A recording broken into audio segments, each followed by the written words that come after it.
Is it true that Cliff was going to get your part? Yes, he tried out for my part. Last call for George.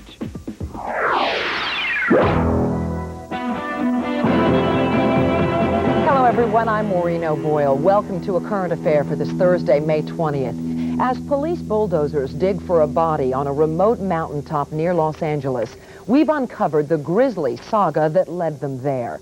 A horrid tale of blood, money, and murder connected to the Billionaire Boys Club. For the first time on television, a member of that bizarre club recounts a brutal murder he committed and tells why he can never be charged with it.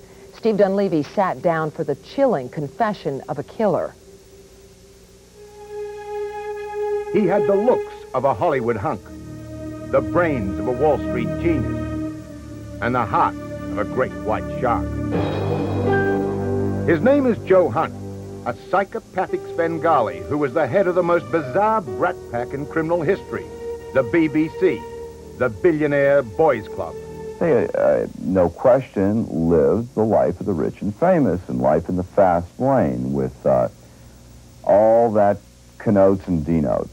The Billionaire Boys Club was very much like Hollywood itself, built on success and excess. Italian clothes, German cars, French restaurants, American money. The only difference was with the BBC that it was success and excess at any price. I shot him one time in the back of the head. His name is Jim Pittman, and his hands are trained to kill. And that's exactly what he used them for. He died immediately on the spot there, with no bleeding. Jim Pittman, Joe Hunt's enforcer, is not only confessing for the first time to the murder of a man called Ronald Levin, a murder that rocked Hollywood's rich and famous, but you're about to hear something more chilling. I did kill Ron Levin, but I can't be tried for it twice. But they cannot use it or charge me for murder of Ron Levin because they dropped it, they dismissed it, and I took the deal for accessory after the fact there. So it'd be like double jeopardy to try me twice. So what we're really saying is you got away with murder.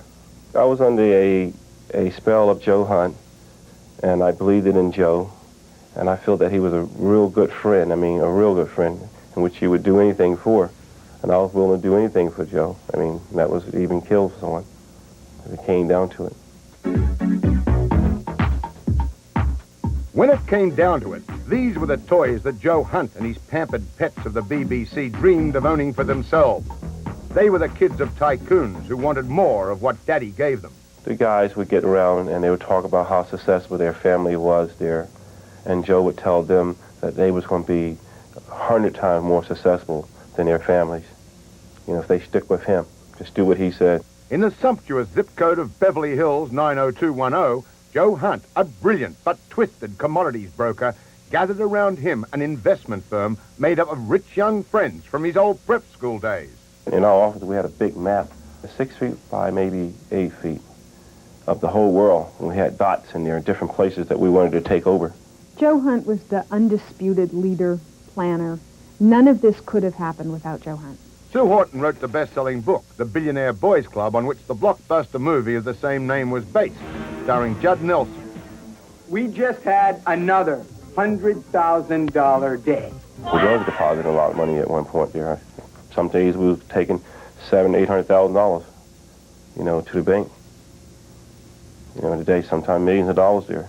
In a day. But it wasn't Joe Hunt's millions. It was millions he conned from investors. This is a story essentially about greed, about a bunch of kids who wanted to make it in a big hurry, about Joe Hunt who was greedy for power and money. And this is what it cost. It would cost 3 lives in the end. Victim number 1 was Ron Levin, a con man who specialized in hot video gear. He made the mistake of conning the wrong con man, Joe Hunt. When Hunt decided to kill Levin, he turned away from his white-bread preppy friends and turned to a street kid to do the dirty work, Jim Pittman. Ron Levin made a fool out of Joe, and he didn't like that at all. And then? We started planning in Ron Levin's disappearance. You are now seeing the actual list that Hunt made out meticulously of how the murder of Levin would go down. Close blinds, scan for tape recorder, tape mouth, handcuff, put gloves on. Pittman on June 6, 1984, joined Joe and Levin at Levin's apartment in Beverly Hills as Peck Drive. He was armed with a gun. Then the shakedown. They forced Levin to sign over a $1.3 million check. I have the gun on him. Joe nods. I pull the trigger. And a bullet comes out the chamber, hits Ron Levin in the back of the head, going into his brain. He died immediately on the spot there, with no bleeding. Immediately, Joe looked at me. I looked at him. We grabbed him, wrapped him up in a comforter, and took him to the back door. Pittman this week then took me along the same route that he and Joe Hunt drove with Levin's body in the trunk, up a torturous 5,000-foot donkey trail. What are you saying to Joe Hunt? It was quiet. Everything was quiet between us. We didn't do any talking. There were no moments there. Dead silence. It was dead silence there. I pulled over. We went to the trunk. We got the shovels out and the pick, and we went and dug a hole. I'm 45 miles from Los Angeles, but I might as well be a million miles from nowhere. This is Indian Canyon, a desolate and rattlesnake-infested piece of geography in which cops and rangers say that at least one body a month is unceremoniously dumped. But when Ron Levin became a part of that grim statistic, the ever-plotting Joe Hunt and James Pittman had planned for him a special and very bloody farewell. It's right here where we placed the body of Ron Levin there, over 8.5 years ago. We put it in the hole. We took 2 shotguns and we blasted the body. We shot it about 50 times there. We shot the hands off. We shot the face off. Why did you blast the body apart? In case anyone did find the body there, they would not be able to identify whom it was that was in that hole. Cops have now started digging where Pittman has indicated they said their bloody farewell to Ron Levin. Pittman, who used to pray to the god of greed, now prays to a different god in a local Los Angeles church. But the man who got away with murder and will never be tried says the grisly night atop that mountain has brought him to the Sermon on the Mount. God knew that I'm not a bad person there at all. So he gave me another chance there, and I saw the light. We, the jury, in the above entitled action, find the defendant, Joe Hunt, guilty of murder. He was guilty as hell, and I'm glad they got him. What do you think for the penalty phase? Thank you. What's the night? What do I think of it? What would you like to see him get? I'd like to see him die. But the evil shadow of Joe Hunt, who is in jail for the rest of his life, worries Jim Pittman's attorney, Jeffrey Brody. I think that Joe is very resourceful, has made good contacts in jail, and I think that Jim has put himself at risk. Joe's a guy that's a revenge. He liked to get revenge. I mean, one way or the other there. Police say they suspect he also got revenge on Iranian millionaire, Hediat Eslaminian, as seen portrayed in the movie. They kidnapped him in a trunk to shake him down, but it turned into murder when the alleged victim died of suffocation. Hunt was charged with a murder, but then in a real-life scene, straight out of Hollywood, Hunt brilliantly defended himself in winning a hung jury. And I am an innocent man. I am not a murderer. Hunt, police say, was probed but not charged in the murder of rock and roll roadie Richard Mayer, found strangled in a Hollywood motel. I think he's a very sick person. But the man who swapped a gun for God and beat a murder rap in the bargain reflects on the good, bad old days. We stopped by this motorcycle place there, and we walked in there, and we bought 10 motorcycles. We paid cash money for it. The ladies were shocked. He had charisma. You could feel the power, and being around him made you feel powerful too. Pittman had time to reflect on power as he spent 3 years in jail waiting trial on Ron Levin's murder. He learned that in death, Levin was a more powerful con man than his idol, Joe Hunt. That $1.3 million check they forced him to sign over at gunpoint, that check that he died for? Check was a bum check. In actual fact, Ron Levin was murdered for nothing. Joe came out looking bad again also, and Ron Levin already conned him once, but Ron Levin also got him again there, even when he was dead. Even from his death there. It was all senseless and worthless. Well, the Billionaire Boys Club no longer exists. One of the members of the group is in the Witness Protection Program. 3 others are in jail, and the rest are trying to put their lives back together from an experience they obviously will never forget. Still to come on A Current Affair, an incredible SWAT team rescue shot on tape. You forced our hands. That life and death drama later. And up next on A Current Affair, the Cheers star whose new role on Broadway is anything but the norm. I honestly and clearly need a drink.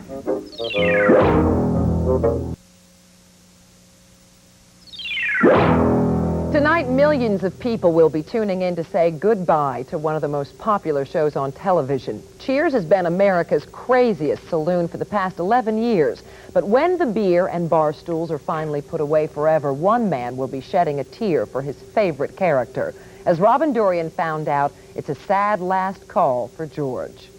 Afternoon, everybody. After 11 years, 275 episodes, and approximately 108 shouts of Norm, its last call for the beefy barfly as the sitcom saloon closes up shop and says goodbye to everyone who knew their name. Cheers is going off the air. We won't be a family anymore. So as this family of beer nuts drink their final toast and leave our living rooms, we thought we'd finish off one last brewski with Norm Peterson, a.k.a. George Wendt.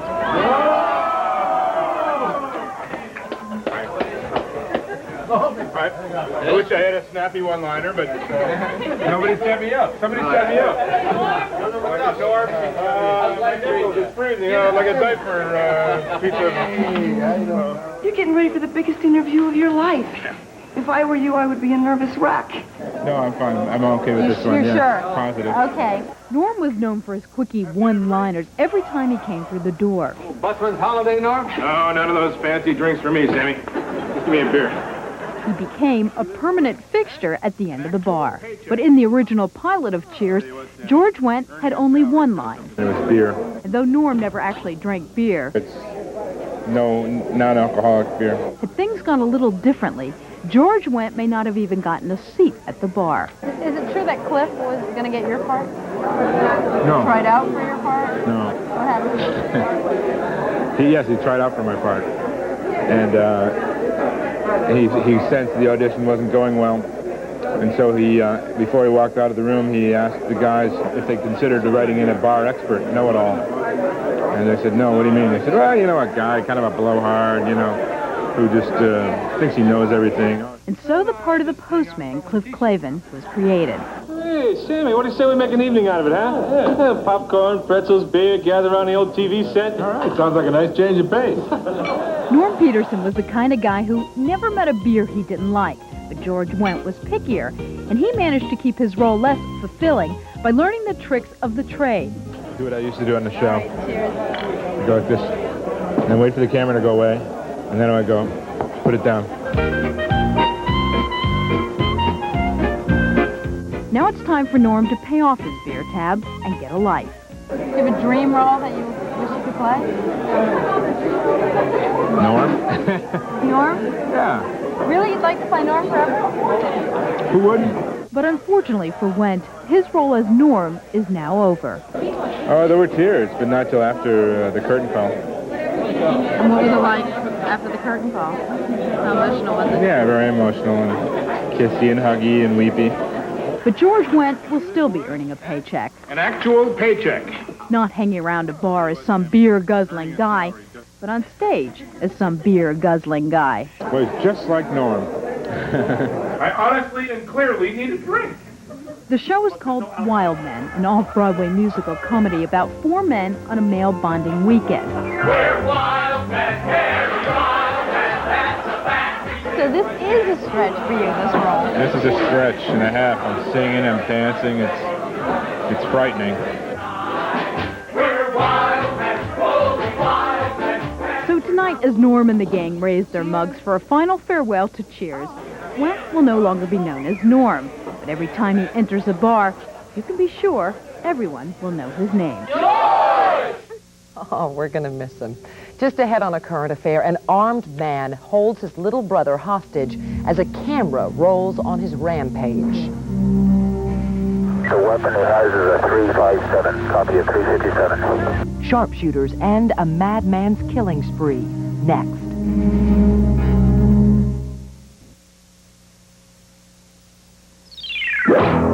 As he held his 10-year-old brother at gunpoint, Terrence Cloyd told police where to find the bodies of his mother and sister. After an hour desperately trying to talk him out of killing again, sharpshooters decided there was only one thing left to do. Their incredible capture was caught by a bystander with a video camera, and we want to warn you, what you're about to see is graphic. David Lee Miller reports on this roll record rescue. A quiet neighborhood in Anchorage, Alaska yesterday morning looked more like a war zone when 20-year-old Terrence Cloyd took his younger brother hostage. At least one neighbor said Cloyd was an angry young man. He was very, like I say, hostile. He didn't want to talk much, and he looked like he was mad at the world. Been known to wash their cars and play with the kids and sit around on the lawn with them. Really didn't seem much different from any normal family person. But Terrence Cloyd, seen here in a high school wrestling match, had been in trouble with the law before. Last year, Cloyd was charged with assault and trespassing at an Anchorage nightclub.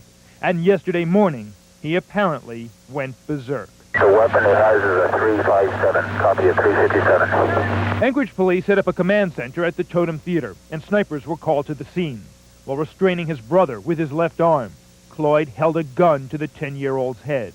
He told police he had killed his mother and sister and seemed convinced that his little brother was an alien from another planet. Kelly Callio videotaped the incident from her mother's apartment. They'd get their guns ready and you'd be ready, and then they'd take them away and walk around and do something else, and then they'd get ready. So I wasn't really paying attention to them after a while. All looks pretty tense right now. But after an hour of negotiations, Terrence Cloyd cocked his gun and cops made their move. What happened next is so graphic, we can show you the second shot that ended Terrence Cloyd's life. I had my camera on the guy and the little boy, and all of a sudden he was shot in the back and just fell, and then they shot him in the head. At that point, making the indication that he's in the process of shooting the child, I have to defer to the safety of the child rather than to the safety of the suspect. From my perspective, he forced our hands. Cloyd's younger brother survived the ordeal and is being treated at a local hospital. But the boy and the people of Anchorage may never recover from the emotional trauma 20-year-old Terrence Cloyd inflicted on this community. Well, arrangements are being made for the little boy to go live with his dad in Philadelphia. We'll be back in a moment.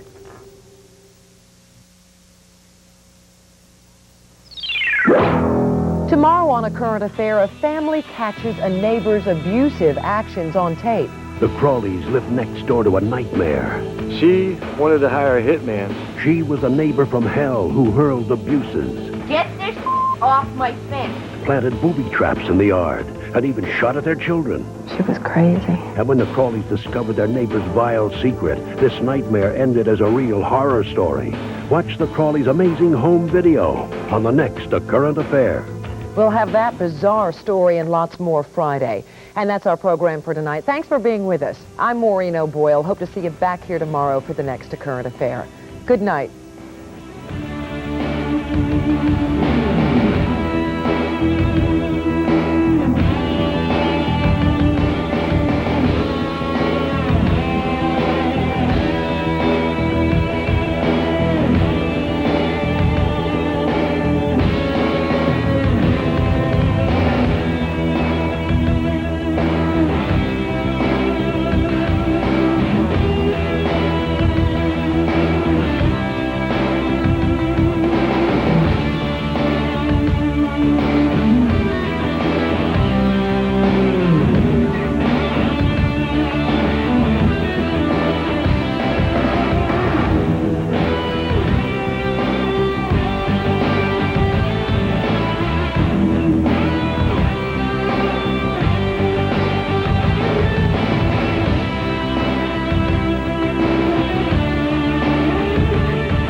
This is Connie Deacon. Tonight on Channel 3 News at 11, Jeff Maynor live in Boston with a Cheers cast where Jay Leno will host The Tonight Show. See you at 11.